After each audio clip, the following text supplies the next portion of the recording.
তো hi guys, আসসালামু আলাইকুম, welcome to our blog channel. আমি আলিফা। তো আজকের ব্লগটা যেটা নিয়ে হতে যাচ্ছে সেটা হচ্ছে কি, আজকে আমরা হলো শুক্রবার। তো শুক্রবার হচ্ছে কি আমরা কই ঘুরতে যাব, এটা নিয়ে হলো গিয়ে আজকের ভিডিওটা। তো চলো শুরু করি।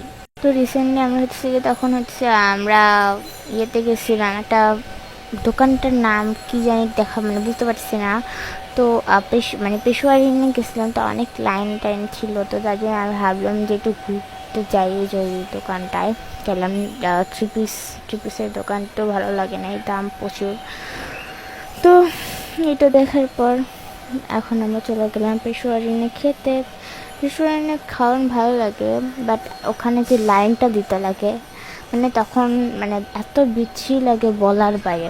মনে হয় যে এখানে এসে খাওয়ার চেয়ে ঘরে নিয়ে খাওয়াটাই বেশি বেটার।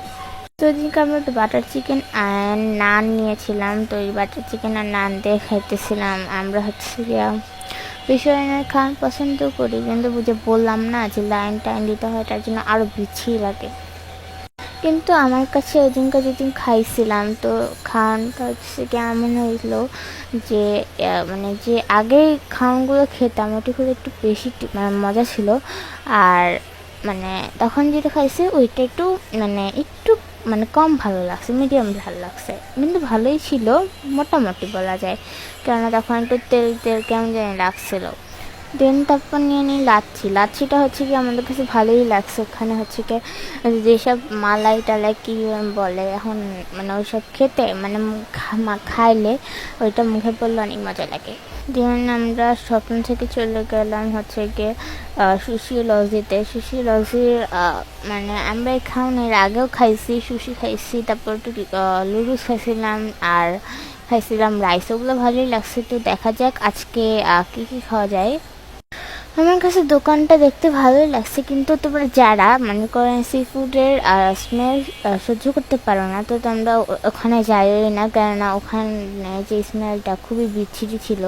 আর এখানে হচ্ছে কি আমাদেরও ভালো লাগে না, আমি শুধু খাইতে গেছিলাম, ভাবছিলাম যে সাধারণ যেমন সব দোকানটা হয় এরকম হবে, বাট এটার স্মেল দোকানটার যে সি ফুডের স্মেল ছিল ওগুলো সব দোকানে ভরে গেছে, গ্লাস গ্লাস লাগানো ছিল। তো খুব বিচ্ছিরি, সব মিলে খুব বিচ্ছিরি একটা গন্ধ ছিল, কিন্তু প্লেসটা সুন্দর, জায়গাটা সুন্দর লাগছে।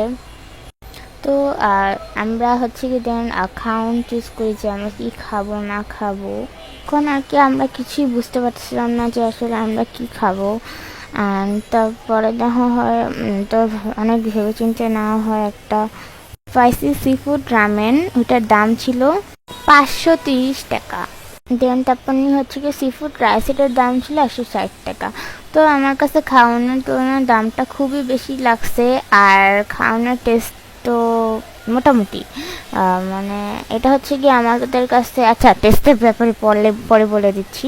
তারপর মেনুটা দেখতেছি।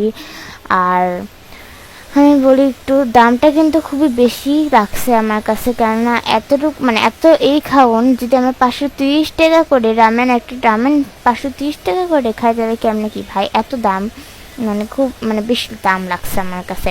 আর একটা রাইসের দাম 130 টাকা, ওইটা আমার কাছে দামটা মোটামুটি লাগছে, আর একটু কমলে মনে হয় ভালো হইতো। তোমাদের আমার মতে কি এত দাম দিয়ে এত খাওয়া, আর এই খাওয়া আমার মতে ভালো লাগে না। কোয়ান্টিটি আমার কাছে মোটামুটি লাগছে। আর রামেনের যে আগে বলে দিই টেস্টটা হচ্ছে গিয়ে চিংড়িটা যে দিছিল, চিংড়ি কাঁকড়া, ওটা ভালো মতন সিদ্ধ করছে, বাট ওর মধ্যে কোনো মশলা টশলা কিছু যায় না, আমার কাছে ভালো লাগে নাই। এটা খেতে পারো। আর এখানে কিন্তু ডেজার্টও ছিল, আর আমি মেনুটা ভালো মতন দেখাই দিছি, তোমরা একটু ভালো মতন দেখে নিও। তো ওভারঅল আমার আজকের দিনটা ভালোই গেছে। আজকের ভিডিওটা এই পর্যন্ত, সবাইকে বাই বাই।